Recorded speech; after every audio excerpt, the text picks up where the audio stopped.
Welcome, fellow children of Adam. I have an important message, something many of you have seen firsthand. But have you really seen what is happening in the depths of the Institute? The robotics division churns out synth after synth for their nefarious purposes. The flesh and bone androids that abduct people and infiltrate groups. Let's take a look at the dark heart of this nefarious process and reveal the total nightmare that is synth creation. Just a heads up, I'm going to have fun with this, but there will be Fallout lore throughout. Starting at a high level before we get really up close and specific, there is an important issue just with how this is all set up. This area holds some of the most advanced technology and methods in the entire wasteland, starting with some bones and ending with a fully functional, synthetic, organic robot. Amidst this wonder of technical innovation, we have most folks walking around with nothing more than a lab coat, like this person here. No gloves, no mask, no hairnet, just a lab coat. A few of them have slightly better PPE. This looks like some sort of coverall, and he is actually wearing gloves. But again, there is no head or face cover. So what, Rad King? What's the big deal here? Well, in some of the most advanced labs in our world, where all our precious microchips are manufactured, enormous care is put into keeping a clean environment for the manufacture of them. Since one speck of dust can ruin a chip, or humid air can destroy an entire wafer, clean rooms look like this, and the people that work in those clean rooms look like this. The Institute is not making semiconductor microchips. At least, not here they're not. They are doing something even more advanced than we have in our world. They are building fully synthetic organic robots. This includes computing, locomotion, sensory information. Everything that we are able to do with our bodies, they are replicating with fully synthetic organics and programming. This is a level of technology that we aren't even close to on almost any level. And that's not a dig at our bleeding edge tech. That stuff is nothing short of a scientific miracle. What I am saying though, is that the Wasteland's most advanced tech has nowhere near the kind of considerations that our most advanced requires. And in Fallout, it is much more futuristic. I mean, look at my Soul Survivor. I just walked into the place where the most advanced robots are made, ate a sweet roll right here near this boiling stuff, brushed some dust off my shoulder near whatever this thing is, and accidentally brushed up against this. Well, I sure hope that synth turns out alright. This is not even considering the complete lack of safety measures. Like there isn't even some sort of rail to keep me from walking back into the boiling skin juice. Also, watch this frame just drip synth juice all over the walkway as it's placed in the starting station. It's a good thing the nukes took out OSHA, because they would have just fallen over dead if they saw this place. The real meat here though is in the actual process, not whether or not McDonald's has a higher standard of PPE than the Institute. The synth creation process is comprised of 4 main steps, and are all placed very nicely for easy viewing. The first station is the skeletal station, where there are 2 robotic arms that grab a number of bones and place them on a frame. The frame actually seems like a good idea, although we only ever see one frame. I'm sure that multiple frames could exist to make different body types and sizes. Bones are placed from the feet up. Some bones are grouped together, like all the foot bones or hand bones, and some are actually split in half, like the rib cage and even the skull that gets placed in 2 halves, clamshell style. I never took anatomy, but I'm sure there are no problems with either of those things. Once the legs and spine have been placed, these 4 small injectors inject into, let me check my notes, the buttock region. Now the only reason I say that these are small is because there is this absolute beast of an injector that goes straight into the spine, somehow not damaging or displacing any vertebrae, and they start pumping in something. I don't actually know what it could be, but whatever it is, it causes a heart, a full-sized and functioning heart, to inflate in the chest cavity and to start growing arteries and veins outward from the heart towards the legs, arms, and head. Did an entire heart and cardiovascular system just get squeezed out of these injectors? What in Adam's name is going on here? However this works, the bones are now hooked up to a cardiovascular system, which I've heard is important, and there is a full heart, just like hanging there in the ribcage. After a quick inspection, we go to the next station, and I assure you, this gets more bizarre as we go. Station 2 is the tissue station, and true to its word, this is where we get a lot of tissue. The skeleton with a heart is placed in the second station, and the robotic arms get to work. Just like the previous station, we have 4 small injectors and 1 huge one. I mean, seriously, what is the gauge of this thing? That thing isn't a needle, it's an elephant spear. The robotic arms also have several injectors, but it seems like the robotic injectors and static ones in the back do different things. Starting again at the feet, the robotic injectors begin printing, stitching, growing. I have no idea what exactly it is that they are doing, but whatever it is, they are doing it blazing fast. All the required muscles, tendons, ligaments, and really all the musculoskeletal tissue is stitched together. But also there seems to be a layer of veins that are laid down first before the muscles in order to supply them with blood. While this is happening, the injectors in the back are busy injecting gut smoothie into the body cavity. Just watch those organs grow. That liver just inflated like a freaking balloon. Is it weird that I think that these full-sized organs getting squeezed through a bunch of pipes and through an injector can then expand many times their size and in the perfect spot in the body is just as impressive as an organic brain computer?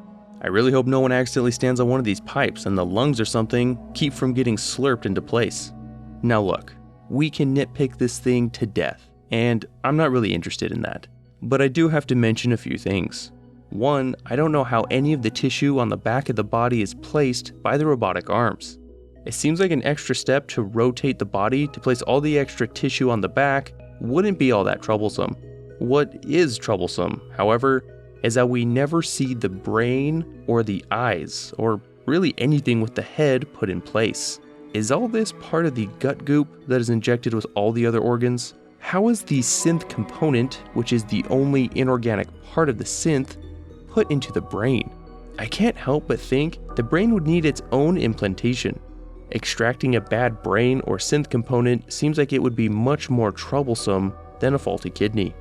And I just had to point this out, at this point, the synth has no skin, but has eyelids. Eyelids are made of an uncommon kind of skin that has no subcutaneous fat layer, so they are literally just super thin flaps of skin. This dude's got cartilage eyelids or something. I also think it's kinda neat to see when the skeletal model is removed, leaving behind just the muscle model. There are large red vats behind the station that presumably contain synthetic blood, something that is spoken of in one of the terminals in this area, since they are actually looking to implement a new kind of blood that will increase clotting ability and decrease infection. I actually thought that synths did not have to worry about disease and infections, but this would suggest otherwise. Most of the body at this point is assembled, like some sort of Hellraiser demon, but it's not yet alive. But the next station will remedy that. Picking up and placing the frame in the third spot, called the neurological station, would seem to imply that maybe this is where the synth gets a brain, but no. The 4 small injectors and the telephone pole-sized injector once again stab into the body. And how these things aren't just absolutely wrecking all the precision-placed muscles, bones, and/or organs is just beyond me. But this time they don't appear to be injecting anything.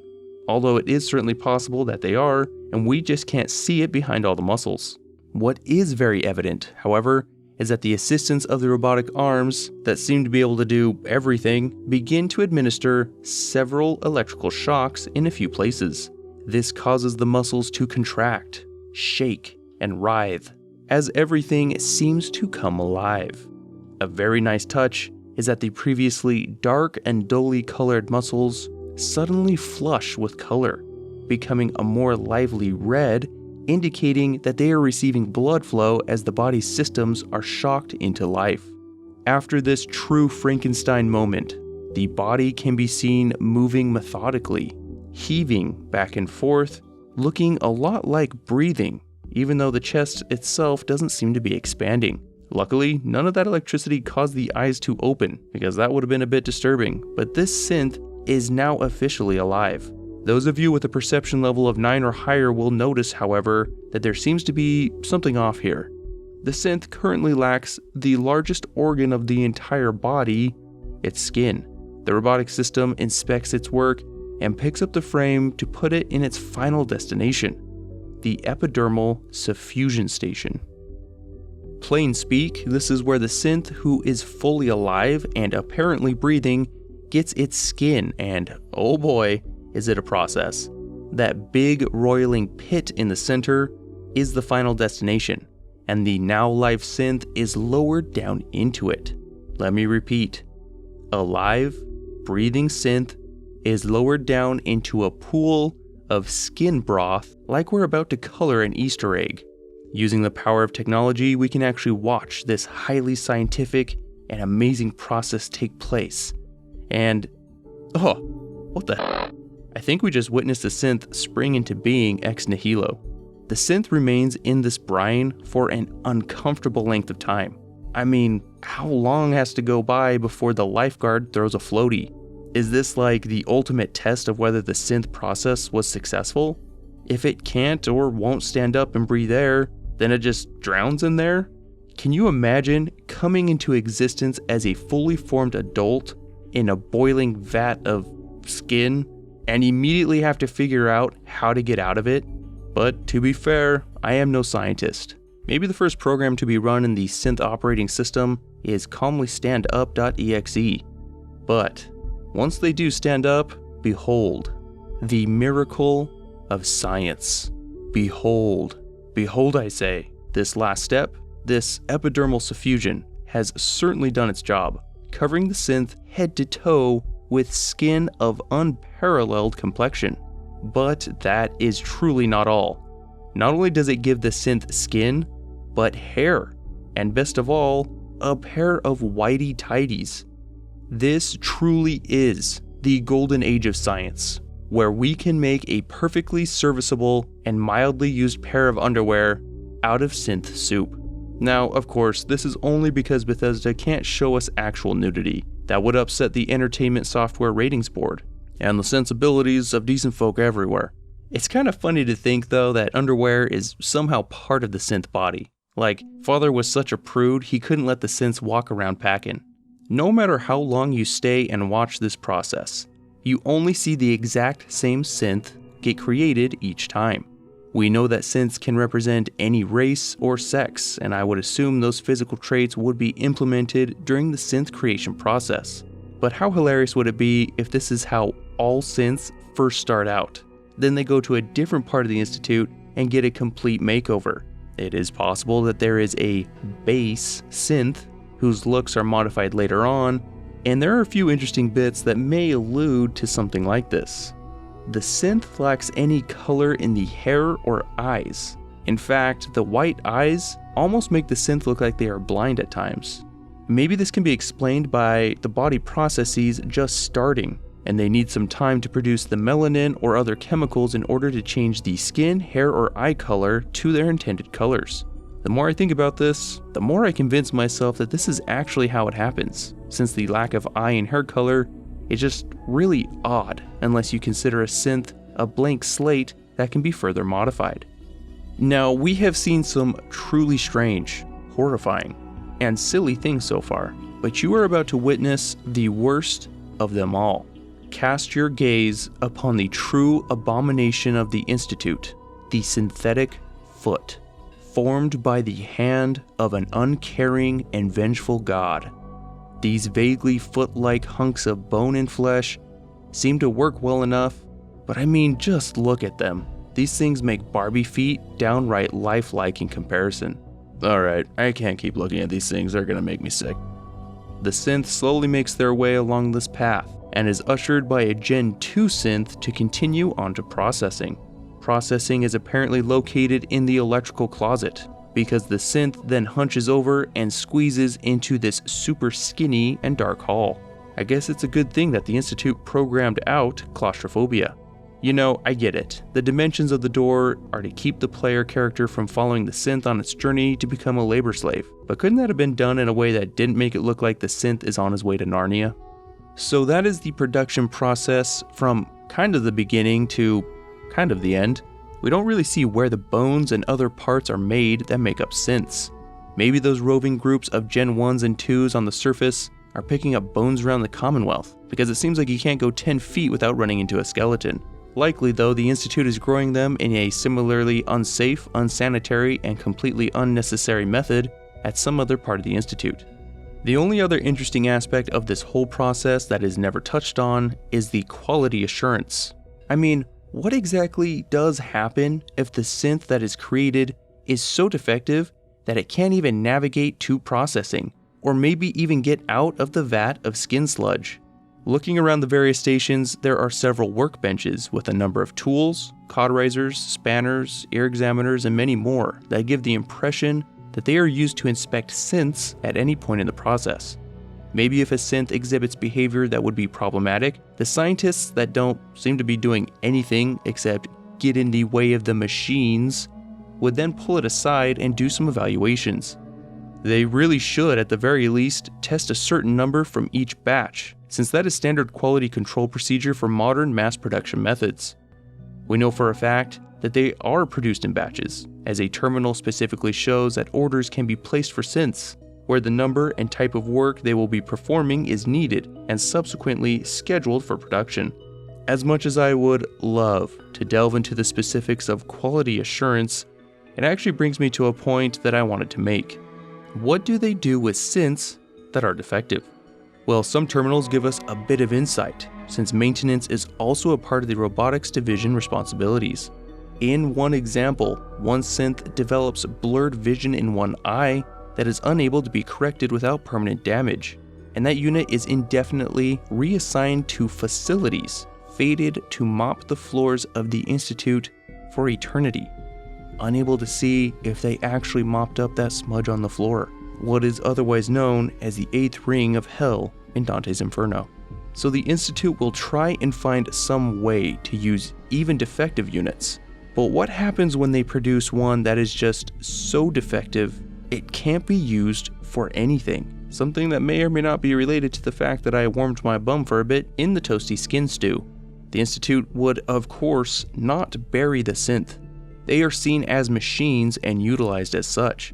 There is a good chance they would try and recycle as much of the body as possible, since the synth production process consumes a great deal of energy and materials, both of which the Institute is in constant need of. I haven't seen any recycling bins. Could it mean no? Surely not. You know, I just need to check something real quick. Let's go down to the cafeteria, buy a scrumptious brick of assigned nutrition, and before I dig in, let's look at the ingredients real quick. Gotta watch those carbs, you know what I mean?